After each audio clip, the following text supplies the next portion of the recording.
பணிவுடன் அவர் நெறி நடக்க செய்தார். பயனுள்ள அனைத்தையும் கற்பித்து பணிவுடன் அவர் நெறி நடக்க செய்தார். அன்பின் ஆண்டவரே, ஆட்சி செய்பவரே, அருகில் இருப்பவரே, இயேசுவே வாழியவே. அவரது உறைவிடம் வருவோம் மகிழ்வோம், அவரது திருவடி பணிவோம் தொழுவோம்.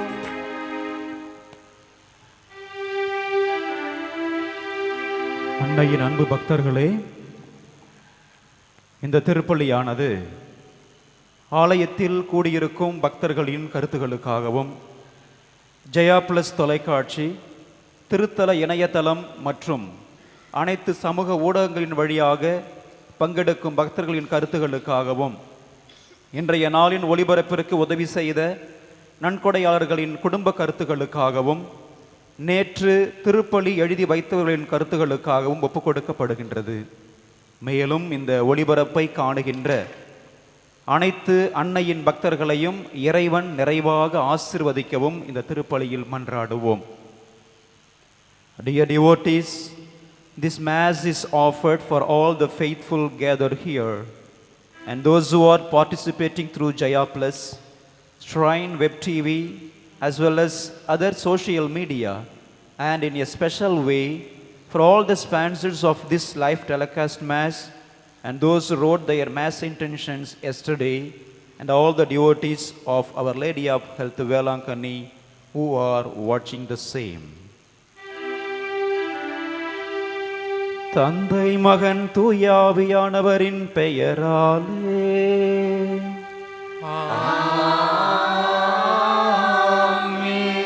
நம் ஆண்டவராகிய இயேசு கிறிஸ்துவின் அருளும் கடவுளின் அன்பும் தூயாவியானவரின் நட்புறவும் உங்கள் அனைவரோடும் இருப்பதாக. ஆன்மாவோடும் இருப்பதாக.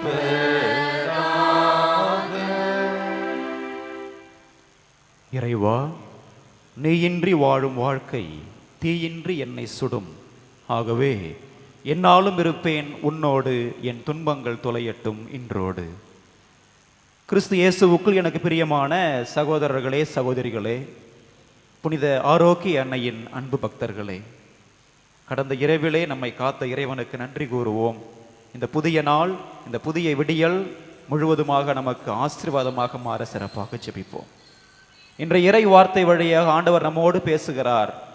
துன்பங்கள் நம்முடைய வாழ்க்கையை செதுக்கத்தான், சிதைக்க அல்ல. துன்பம்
ஆண்டவர்க்கு அஞ்சுவோர் மீது அவரது பேரன்பு நிலைத்திருக்கும். அவரது பேரன்பு நிலைத்திருக்கும். அவரது பேரன்பு நிலைத்திருக்கும்.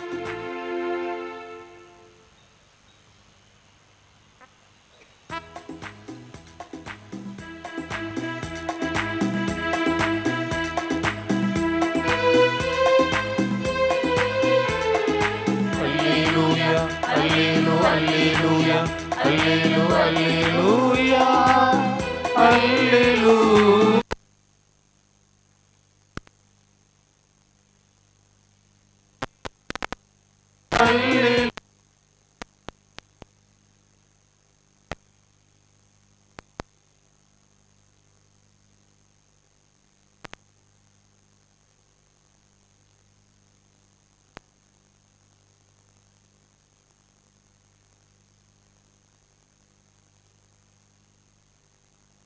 அவையும் என்னை பின்தொடர்கின்றன என்கிறார் ஆண்டவர்.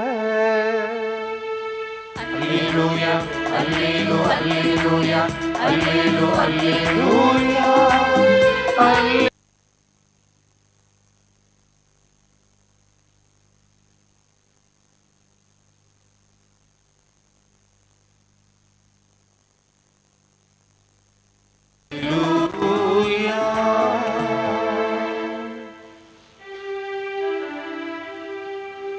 ஆண்டவர் உங்களோடு இருப்பாராக. உம் ஆன்மாவோடும் இருப்பாராக. மார்க் எழுதிய நற்செய்தியிலிருந்து வாசகம். ஆண்டவரே மாட்சி உமக்கே. இயேசு தொழுகைக்கூட தலைவரின் வீட்டிலிருந்து புறப்பட்டு தமது சொந்த ஊருக்கு வந்தார். அவருடைய சீடரும் அவரை பின்தொடர்ந்தனர். ஓய்வு நாள் வந்தபோது அவர் தொழுகை கூடத்தில் கற்பிக்கத் தொடங்கினார். அதை கேட்ட பலர் வியப்பில் ஆழ்ந்தனர். அவர்கள், இவருக்கு இவையெல்லாம் எங்கிருந்து வந்தன? என்னே இவருக்கு அருளப்பட்டுள்ள ஞானம்? என்னே இவருடைய கைகளால் ஆகும் வல்ல செயல்கள்? இவர் தச்சர் அல்லவா? மரியாவின் மகன்தானே? யாக்கோப்பு, யோசே, யூதா, சீமோன் ஆகியோர் இவருடைய சகோதரர்கள் அல்லவா? இவர் சகோதரிகள் இங்கு நம்மோடு இருக்கிறார்கள் அல்லவா என்றார்கள். இவ்வாறு அவரை ஏற்றுக்கொள்ள அவர்கள் தயங்கினார்கள். இயேசு அவர்களிடம், சொந்த ஊரிலும் சுற்றத்திலும் தம் வீட்டிலும் தவிர மற்றெங்கும் இறைவாக்கினர் மதிப்பு பெறுவர் என்றார். அங்கே உடல் நலமற்றோர் சிலர் மேல் கைகளை வைத்து குணமாக்கியதை தவிர வேறு வல்ல செயல் எதையும் அவரால் செய்ய இயலவில்லை. அவர்களது நம்பிக்கையின்மையை கண்டு அவர் வியப்புற்றார். அவர் சுற்றிலும் உள்ள ஊர்களுக்கு சென்று கற்பித்து வந்தார். ஆண்டவரின் அருள்வாக்கு. கிறிஸ்துவே உமக்கு புகழ்.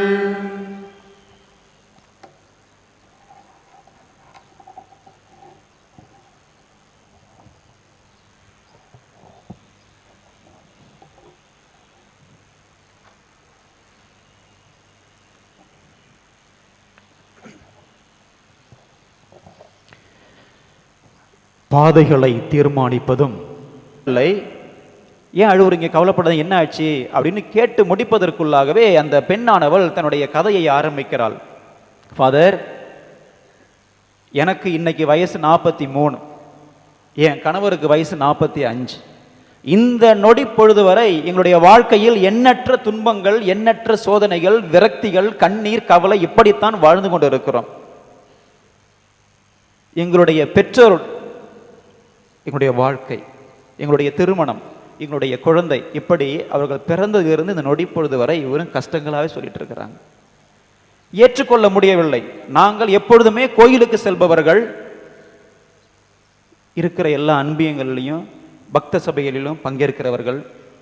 எங்களால் முடிந்த உதவிகளை இன்று வரை இந்த நொடி பொழுது வரை நாங்கள் ஆலயத்திற்கு செய்து கொண்டு தான் இருக்கிறோம்.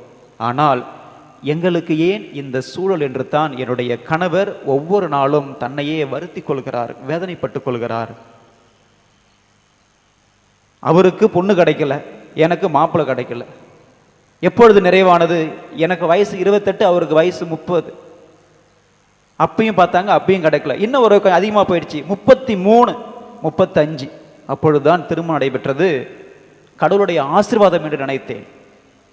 அடுத்த சோதனை, குழந்தை இல்லை.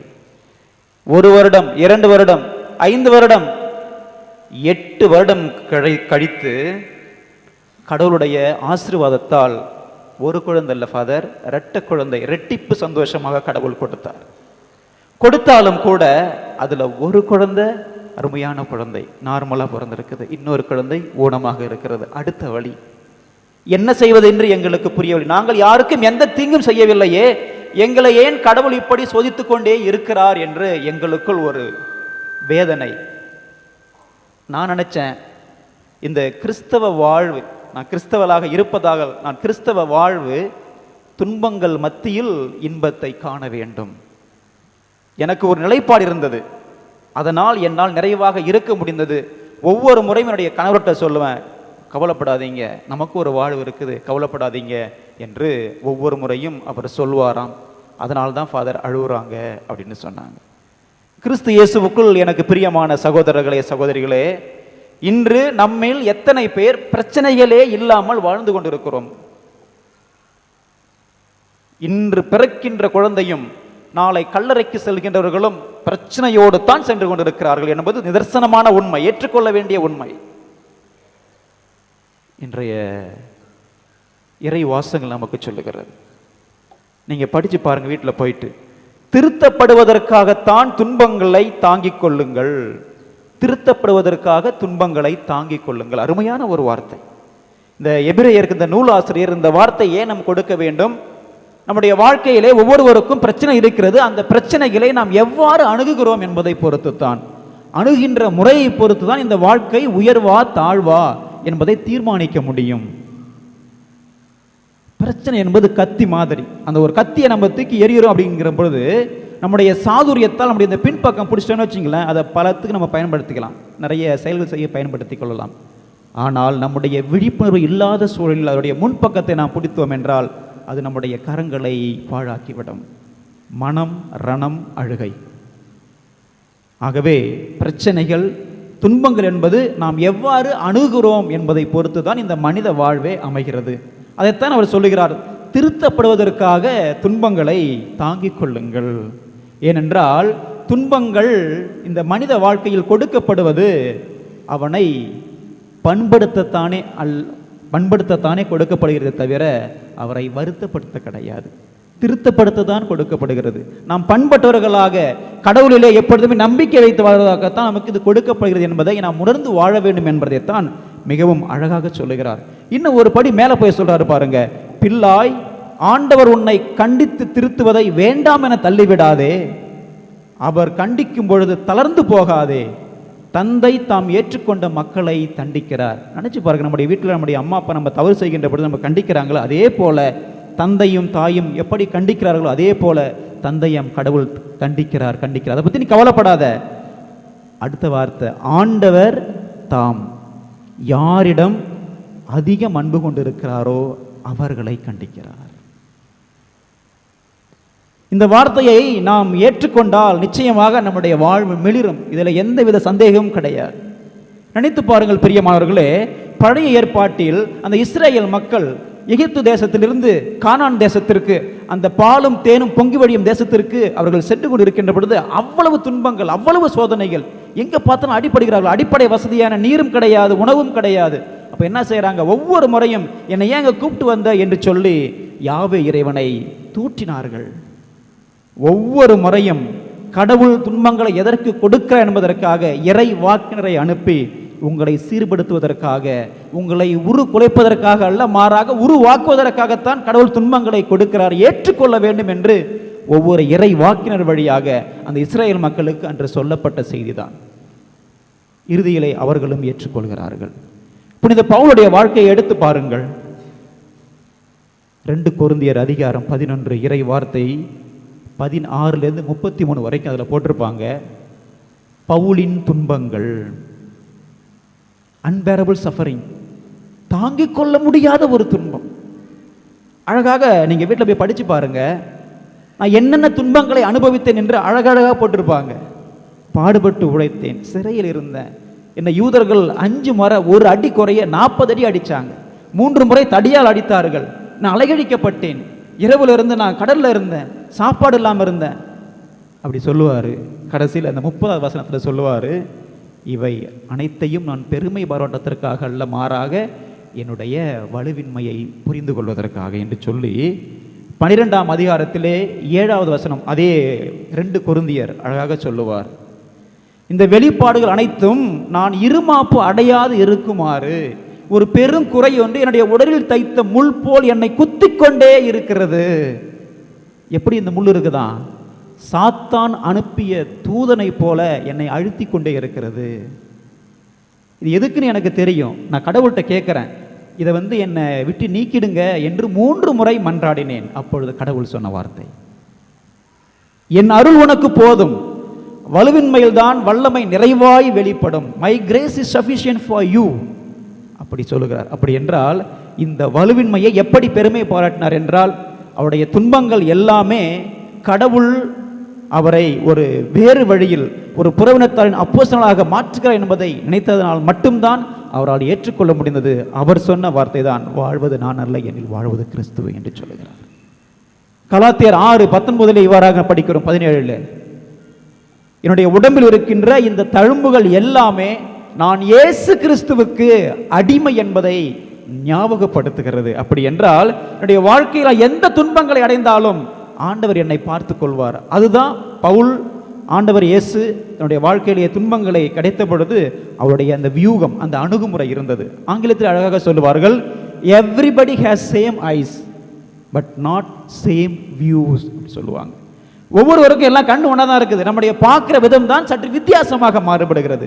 நற்செய்தியிலே பாருங்கள், அழகாக எடுத்துரைக்கப்படுகிறது. ஆண்டவர் இயேசு தன்னுடைய சொந்த ஊருக்கு போயிட்டு அறிவிக்கப் போகிறார், ஆனால் சொந்த மக்களால் புறக்கணிக்கப்படுகிறார். ஆண்டவர் இயேசுவுக்கு நிராகரிப்பு, துன்பம், மிகுந்த வேதனையை கொடுத்தது. என்ன பிரச்சனை? நிகழ்காலத்தை ஏற்றுக்கொள்ள தயங்குபவர்கள் இறந்த காலத்தை தோண்டி பார்ப்பார்களாம். இது பழமொழி. ஆண்டவர் சொன்ன அந்த நிகழ்கால உண்மைகளை ஏற்றுக்கொள்ள முடியவில்லை. என்ன செய்கிறாங்க? ஆண்டவர் இயேசுனுடைய இறந்த காலத்தை தோண்டி பார்க்கிறார்கள். அவருடைய பிறப்பு, அவருடைய வளர்ச்சி, இவன் தச்சனுடைய மகன் அல்லவா, இவன் கன்னி மரியாட்டிலிருந்து பிறந்தாங்க அல்லவா. அப்படி என்றால் கன்னிமரியானுடைய அந்த கன்னி பிறப்பையே அவர்கள் கொச்சைப்படுத்துகிறார்கள். நினைச்சு பாருங்க, நம்முடைய வாழ்க்கையில நம்முடைய அம்மா அப்பாவை யாராச்சும் ஒருத்தவங்க சாடினால் திட்டினால் எவ்வளவு கோபம் வரும். எல்லாத்தையும் ஆண்டவர் இயேசு தாங்கிக் கொள்கிறார். எதற்காக? ஆண்டவர் இயேசுனுடைய நிராகரிப்பு, துன்பங்கள் அவரை மூளையில் போட்டு முடக்கி விடவில்லை, மாறாக அதை மூளைதனமாக கொண்டு தன்னுடைய வாழ்க்கையை ஆரம்பித்து எல்லா மக்களுக்கும் நற்செய்தியை அறிவிக்கிறார். நீங்க படித்து பார்த்தா தெரியும், இன்றைய நற்செய்தி தான் நமக்கு சொல்லுகிறது. ஆகவே கிறிஸ்து இயேசுவுக்குள் பிரியமான சகோதரர்களே, சகோதரிகளே, நம்முடைய வாழ்க்கையில் நாம் அனுபவிக்கின்ற ஒவ்வொரு துன்பங்களும் நம்மை சிதைக்க அல்ல, நம்மை செதுக்க. நீங்கள் நினச்சி பாருங்க, நம்ம வீட்டில் ஏதாச்சும் ஒரு சின்ன பிரச்சனை வந்துச்சுன்னா, கடவுளே எனக்கே அந்த பிரச்சனை வருது, நம்ம உடனே நம்ம கடவுளை திட்ட ஆரம்பிச்சிடுறோம். அதான் ஒரு கல்றையில் இப்படி போட்டிருக்குது, கல்றையில் நேற்றைய சவங்களை நாளைய சவங்கள் சுமந்து வருகின்றன. நேற்றைய சவங்களை நாளைய சவங்கள் சுமந்து வருகின்றன. அவ்வளவுதாங்க வாழ்க்கை. இந்த வாழ்க்கையில் நாம் அனுபவிக்கின்ற துன்பங்கள் நம்மை மாட்சிமைப்படுத்துவதற்காக என்பதை எப்பொழுது புரிந்து கொள்ள போகிறோம்? நம்ம ஒவ்வொருவருமே கிறிஸ்தவர்கள். நமக்கு புனித வெள்ளி, குட் ஃப்ரைடே ஒன்று இருக்குன்னா அப்படியே முடிஞ்சு போடல வாழ்க்கை. உயிர்ப்பு ஞாயிறு மாட்சிமைப்படுத்தப்படுவதற்காக உயிர்ப்பு ஞாயிறு ஒன்று இருக்கிறது என்பதை நாம் ஒவ்வொருவரும் புரிந்து வாழ வேண்டும். நாம் இன்று செய்ய வேண்டியது ஒன்றே ஒன்றுதான். கடவுள் நம்முடைய வாழ்க்கையிலேயே துன்பங்களை கொடுக்கிறார் என்றால் நம்மை மாட்சிப்படுத்த, நம்மை ஆசீர்வதிக்க என்பதை நாம் புரிந்து கொள்ள வேண்டும். அதை நான் தலைப்பு என்ன போட்டிருக்கேன்? துன்பங்கள் மத்தியில் என் அணுகுமுறை எவ்வாறாக இருக்கிறது? 1 பேதுரு 5:7 வாசிக்கிறோம், உங்களுடைய கவலைகளை எல்லாம் என்கிட்ட கொடுத்துருங்க, நான் உங்களுடைய கவலைகளை பார்த்து கொள்கிறேன். அப்படி என்றால் எவ்வளவு நம் மீது ஆசீர்வதிக்க அவர் காத்து கொண்டிருக்கிறார். அந்த துன்பங்களை கொடுத்து அவர் சந்தோஷப்படுவாரா? கிடையாது. அதுதான் நம்ம மத்திய 7ஆம் அதிகாரம் 11 படிக்கிறோம். புள்ள ஒரு வேளை அப்பத்தை கேட்டால் எந்த அப்பா வச்சா கல்லை கொடுப்பாரா? மீனை கேட்டால் பாம்பை கொடுப்பாரா? தீயோர்களாகிய நீங்களே உங்களுடைய பிள்ளைகளுக்கு நற்செயல்கள் செய்ய அறிந்திருக்கிற பொழுது விண்ணக தந்தை உங்களுக்கு எவ்வளவு கொடுப்பார்? அதே லூக்கா நற்செய்தி அதிகாரம் 11:11 13 வரைக்கும் வாசித்து பார்த்தா சற்று வித்தியாசமாக இருக்கும். அந்த கடைசி வார்த்தை மட்டும், தீயோர்களாகிய நீங்களே உங்களுடைய பிள்ளைகளுக்கு இப்படி கொடுக்கின்ற பொழுது விண்ணக தந்தை உங்களுக்கு என்ன செய்வாராம்? தூய ஆவியாரை கொடுப்பார் என்று போடப்பட்டு இருக்கும். அப்படி என்றால் தூய ஆவியார் நம்முடைய வாழ்க்கையிலே துன்பங்களை அனுபவிக்கின்ற பொழுது நமக்கு தாங்குகின்ற சக்தியை கொடுக்கக்கூடியவராக இருப்பார் என்பதுதான் நிதர்சனமான உண்மை. பிரியமானவர்களே, இந்த வார்த்தையை நம்புங்கள். ஆண்டவர் நம்மோடு பேசுகிறார். திருத்தப்படுவதற்காக துன்பங்களை தாங்கிக் கொள்ளுங்கள். ஒரே ஒரு வார்த்தை தான் வாழ்க்கையை பாழாக்கும். ஒரே ஒரு வார்த்தை தான் வாழ்க்கையை சீராக்கும். நினைத்து பாருங்கள், உறவு நெருங்க ஒரு வார்த்தை போதுமானது, உறவு நொறுங்க ஒரு வார்த்தை போதுமானது, மனிதன் வாழ ஒரு வார்த்தை போதுமானது, மனிதன் மகிழ ஒரு வார்த்தை போதுமானது. இந்த வார்த்தைகள் எல்லாமே மனித வாழ்க்கையை சுழற்றும் ஒரு சக்கரங்கள், அவ்வளவுதான். ஆகவே இந்த இறை வார்த்தையை நான் நம்பி வாழ்கின்ற பொழுது துன்பங்கள் மத்தியில் நம்முடைய அனுபவம் நிச்சயமாக ஒரு வித்தியாசமாக ஒன்றாகத்தான் இருக்கும்.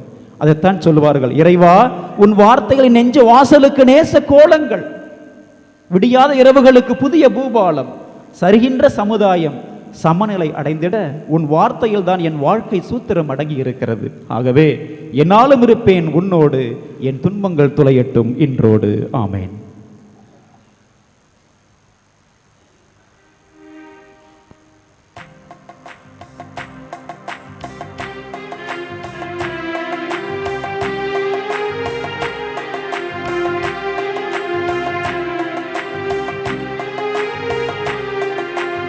அர்ப்பணம் அர்ப்பணம் இயேசுவில் அர்ப்பணம், அர்ப்பணம் அர்ப்பணம் எம்மையே அர்ப்பணம். அர்ப்பணம் அர்ப்பணம் இயேசுவில் அர்ப்பணம், அர்ப்பணம் அர்ப்பணம் எம்மையே அர்ப்பணம். உள்ளதனைத்துமே தருகிறோம், உள்ளம் உவந்துமே தருகிறோம், உள்ளம் உவந்துமே தருகிறோம். காணிக்கை ஏற்றிடுவாய், உனதாய் மாற்றிடுவாய், காணிக்கை ஏற்றிடுவாய், உமதாய் மாற்றிடுவாய். அர்ப்பணம் அர்ப்பணம் இயேசுவில் அர்ப்பணம், அர்ப்பணம் அர்ப்பணம் எம்மையே அர்ப்பணம். அர்ப்பணம் அர்ப்பணம் இயேசுவில் அர்ப்பணம், அர்ப்பணம் அர்ப்பணம் எம்மையே அர்ப்பணம். அன்பார்ந்தவர்களே, என்னுடையதும் உங்களுடையதுமான இந்த பலி எல்லாம் உள்ள தந்தையாக இறைவனுக்கு ஏற்றதாகும்படி மன்றாடுங்கள். ஆண்டவர் தமது பெயரின் புகழ்ச்சிக்காகவும் ஆட்சிக்காகவும் நமது நன்மைக்காகவும் புனித திரு அவையின் அனைத்து நலனுக்காகவும் உமது கையில் இருந்து இப்பலியை ஏற்றுக்கொள்வாராக. ஆண்டவரே, புனித ஆகத்தாவின் விண்ணக வெற்றியை நாங்கள் நினைவு கூர்ந்து இன்று பேரின்பத்துடன் இந்த பலியை ஒப்புக் கொடுக்கின்றோம். அதனால் அரும்பெரும் செயல்களை அறிக்கையிடவும் இந்த புனிதரின் மாட்சிக்குரிய பரிந்துரையை பெற்று மகிழவும் எங்களுக்கு அருள்வீராக. எங்கள் ஆண்டவராகிய கிறிஸ்து வழியாக உம்மை மன்றாடுகின்றோம்.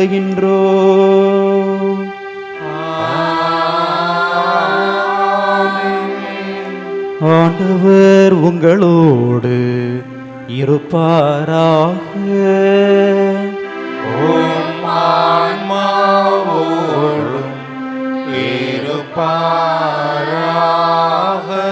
இதயங்களை மேலே எழுப்புங்கள். ஆண்டவரிடம் எழுப்பியுள்ளோ. நம் இறைவனாகிய ஆண்டவருக்கு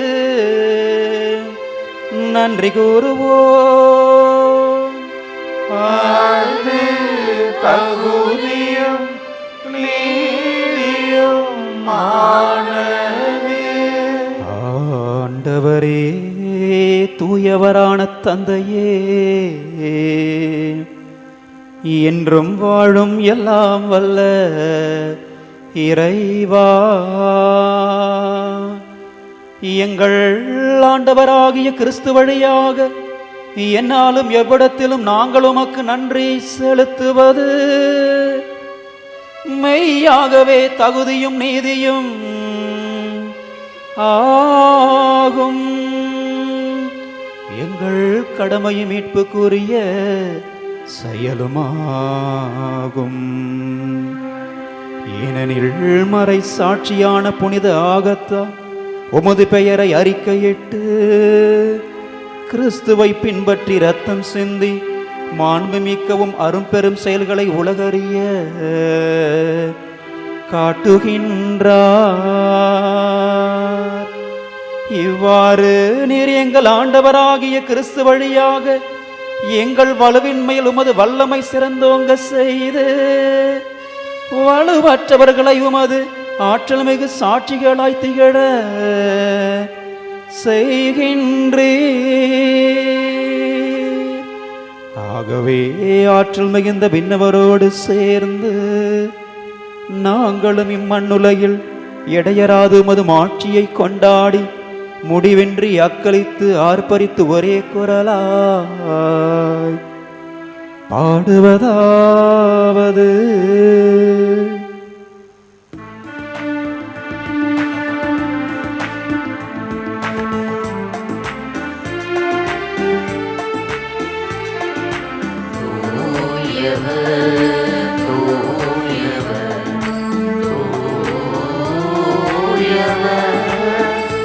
வான்படைகளின் கடவுளாம் ஆண்டவர், விண்ணகமும் மண்ணகமும் உமது மாட்சியால் நிறைந்துள்ளன.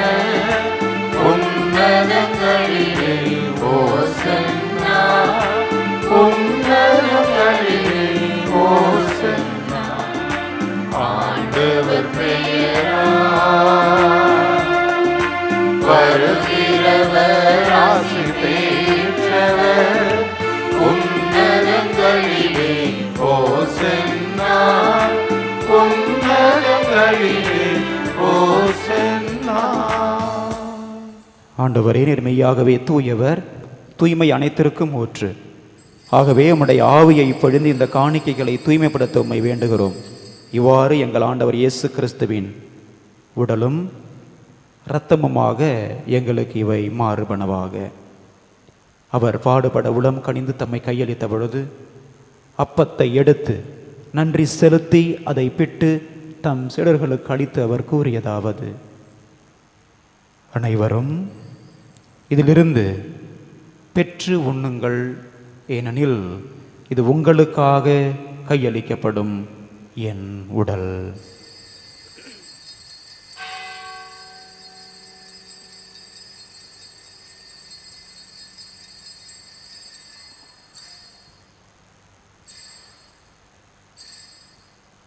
அவ்வண்ணமே இரவு விருந்தை அருந்திய பின் கிண்ணத்தையும் எடுத்து மீண்டும் உமக்கு நன்றி கூறி தம் சீடர்களுக்கு அளித்து அவர் கூறியதாவது: அனைவரும் இதிலிருந்து பெற்று பருகுங்கள், ஏனெனில் இது புதிய நிலையான உடன்படிக்கைக்கான என் இரத்தத்தின் கிண்ணம். இது பாவ மன்னிப்புக்கென்று உங்களுக்காகவும் பலருக்காகவும் சிந்தப்படும். இதை என் நினைவாக செய்யுங்கள்.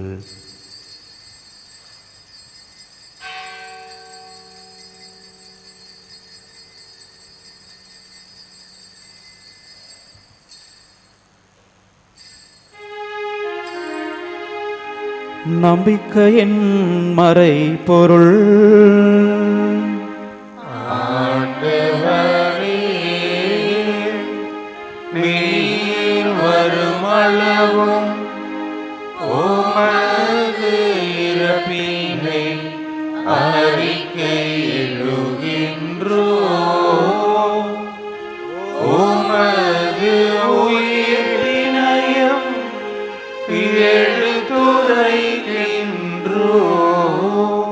ஆகவே ஆண்டவரே, நாங்கள் கிறிஸ்துவின் இறப்பினையும் உயிர்ப்பினையும் நினைவு கூர்ந்து வாழ்வு தரும் அப்பத்தையும் மீட்பு அளிக்கும் கிண்ணத்தையும் உமக்கு ஒப்புக் கொடுக்கின்றோம்.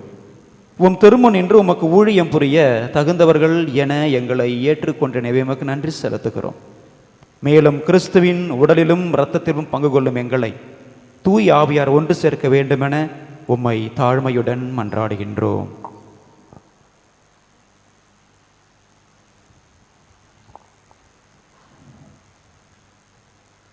ஆண்டவரே, உலகெங்கும் பரவியிருக்கும் உமது திரு அவையை நினைவு கூர்ந்தருளும். எங்கள் திருத்தந்தை பிரான்சிஸ், எங்கள் ஆயர் சகாயராஜ், எல்லா திருநிலையினர் ஆகிய அனைவரோடும் உமது திரு அவை அன்பில் நிறைவு பெற செய்தருளும். மேலும் உயிர்த்தெழும் எதிர்நோக்கோடு துயில் கொள்ளும் எங்கள் சகோதர சகோதரிகளையும் இறந்தோர் அனைவரையும் நீர் இரக்கத்தோடு நினைவு கூர்ந்து உமது திருமுக ஒளியினுள் ஏற்றுக்கொள்ளும்.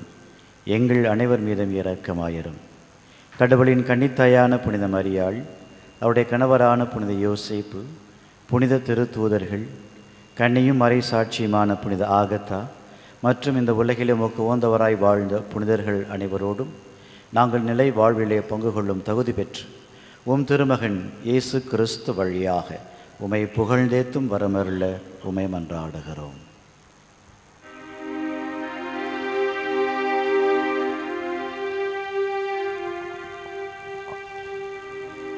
இவர் வழியாக இவரோடு இவரில் எல்லாம் வல்ல இறைவனாகிய தந்தையே, தூயாவியானவரின் ஒன்றிப்பில் எல்லா புகழும் ஆட்சியும் என்றென்றும் உமக்கு உரியதே.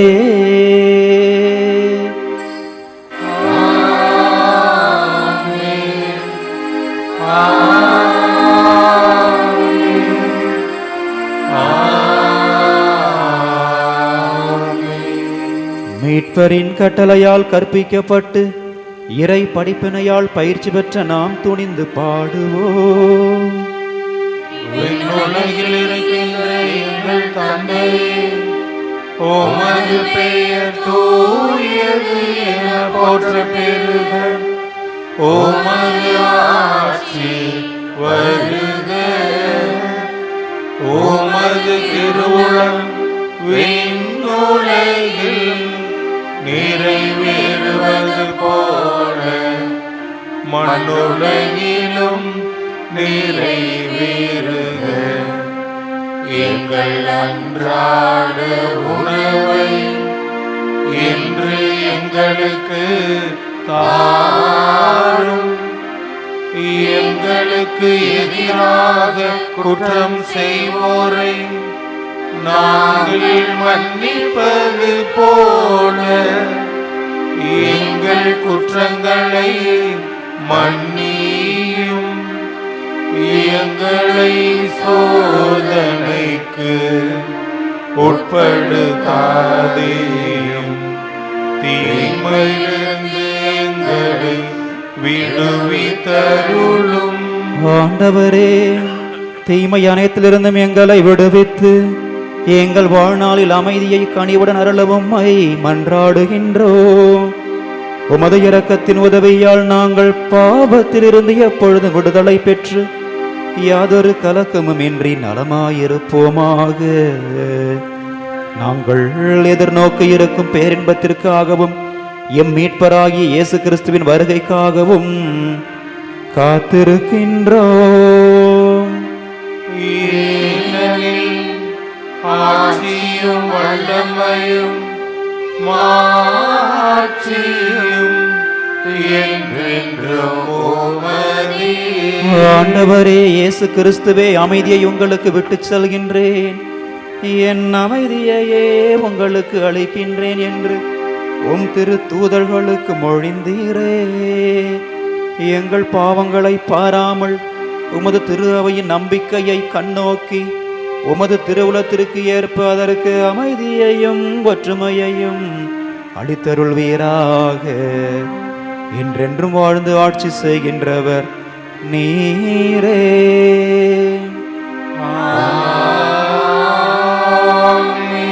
ஆண்டவருடைய அமைதி உங்களோடு என்றும் இருப்பதாக. உம் ஆன்மாவோடும் இருப்பதாக. ஒருவருக்கொருவர் ஆண்டவர் இயேசு தருகின்ற அமைதியினை மகிழ்ச்சியுடன் பகிர்ந்து கொள்வோம். உலகின் பாவங்களை போக்கும் இறைவனின் செம்மறி, எங்கள் மேல் இரக்கமாயிரும். உலகின் பாவங்களை போக்கும் இறைவனின் செம்மறி, எங்கள் மேல் இரக்கமாயிரும். உலகின் பாவங்களை போக்கும் இறைவனின் செம்மறி, எங்களுக்கு அமைதியை அளித்தருளும்.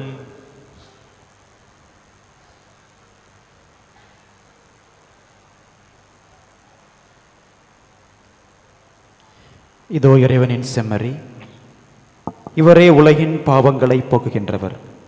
நம்முடைய வாழ்வில் வருகின்ற துன்பங்கள் நம்மை செதுக்கத்தானே தவிர சிதைக்க அல்ல என்பதை தன்னுடைய வாழ்வின் மூலம் எடுத்துக்காட்டி உன்னதமான தேவன். இந்த உன்னதமான தேவன் தருகின்ற அன்பின் விருந்திற்கு அழைக்கப்பட்டிருக்கிற நாம் ஒவ்வொருவரும் பேறு பெற்றவர்கள். ஆண்டவரே, நீர் நிலத்தில் எழுந்தருளு. நான் தகுதியற்றவன், ஆனால் ஒரு வார்த்தை மட்டும் சொல்லி அருளும், எனது ஆன்மா நலமடையும்.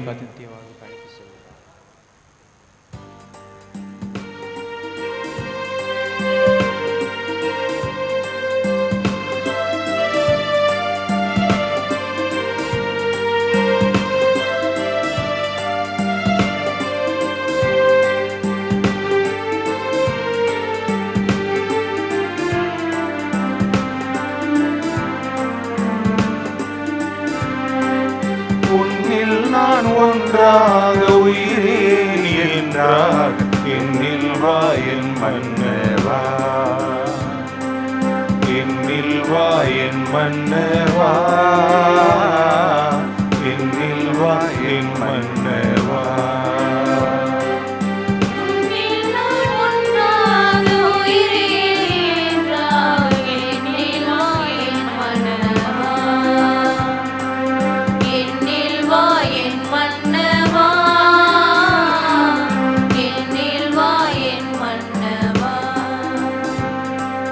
நினைவாக சொல்லாக செயலாக என்னில் வாழ துணையாள நீ அல்லவா.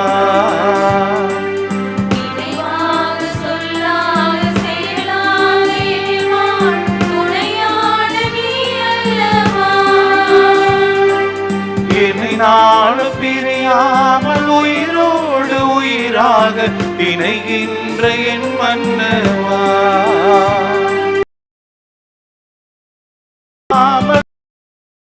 உயிராக இணைகின்ற என் மன்னவா.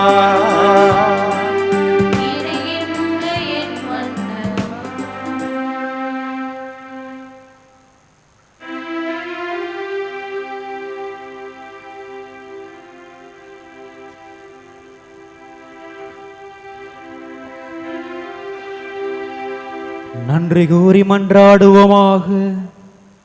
ஆண்டவரே, புனித ஆகத்தாவின் நினைவை கொண்டாடி திருவிருந்தில் பங்கு கொண்டதால் என்றென்றும் உள்ள மகிழ்ச்சி பெற்றிருக்கும் நாங்கள் உம்மை பணிவுடன் வேண்டுகின்றோம். இவ்வாறு உமது பணியை நாங்கள் தகுதியுடன் நிறைவேற்ற நீர் அளித்தவற்றை உமது கொடையால் நாங்கள் கவனமுடன் புரிந்து கொள்வோமாக. ஆண்டவர் உங்களோடு இருப்பாராக. உம் ஆன்மாவோடும் இருப்பாராக. புனித ஆரோக்கிய அணியின் ஆசீர் பெற சிறப்பாக மன்றாடுவோம். ஆற்றலும் அன்புமிக்க இயேசுவை கையில் ஏந்தி காலமெல்லாம் கடலோரம் காத்திருக்கும் புனித ஆரோக்கிய அன்னையே, இப்பேராலயத்தில் கூடியிருக்கும் பக்தர்கள் மற்றும் இணையதளம் சமூக ஊடகங்கள் வழியாக பங்கேற்கும் அனைவரையும் ஆசீர்வதியும். இவர்களின் மனம் சோர்ந்து போகும்போது பால்கார பாலகனின் பால் குடத்தை பொங்க செய்தது போல இவர்களின் மனங்களையும் மகிழ்ச்சியால் பொங்க வையும். இவர்கள் தோல்வியால் துவண்டு போகும்போது நடக்க இயலாத சிறுவனை நடக்க வைத்தது போல இவர்களையும் எழுந்து நடக்க வையும். இவர்கள் துன்ப கடலில் தத்தளித்து தடுமாறும் போது போர்ச்சுகீசிய மாலுமிகளை கரை சேர்த்தது போல இவர்களையும் கரை சேர்த்தருளும். வரம் பெற்று தரும் புனித ஆரோக்கிய அன்னையின் ஆசீர் உங்களோடு என்றும் தங்குவதாக. May Jesus touch you and heal you through the loving hands of his dear mother, Our Lady of Velankanni. எல்லாம் வல்ல இறைவன் தந்தை, மகன், தூய ஆவியார் நிறைவாக உங்களையும் உங்களது குடும்பங்களையும் ஆசீர்வதிப்பாராக.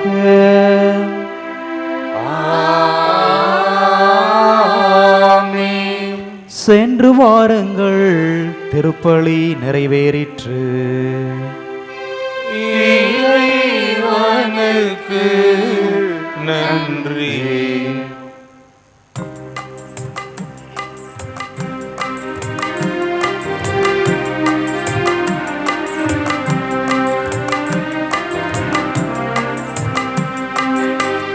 சந்திரனை போல என்றும் அழகு நிறைந்த தாயே, சூரியனை போல என்று ஒளி நிறைந்தவளே.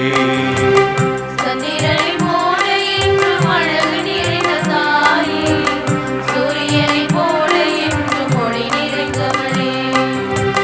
விண்ணோர்கள் போற்றிடும் விமலனே தாயே, விண்ணோர்கள் போற்றிடும் விமலே தாயே, விண்மீனை சூடிடும் விமலனின் தாயே. விமலே தாயே. சந்திரனை போல என்றும் அழகு நிறைந்த தாயே, சூரியனை போல என்றும் ஒளி நிறைந்தவளே. பகைமை தேடும் பாவ உலகில் பாசமின்றி பாவமணி மண்ணில் சோர்ந்து வீழ்ந்தேன் அம்மா, உன்னை தேடி அழைந்தேன் அம்மா.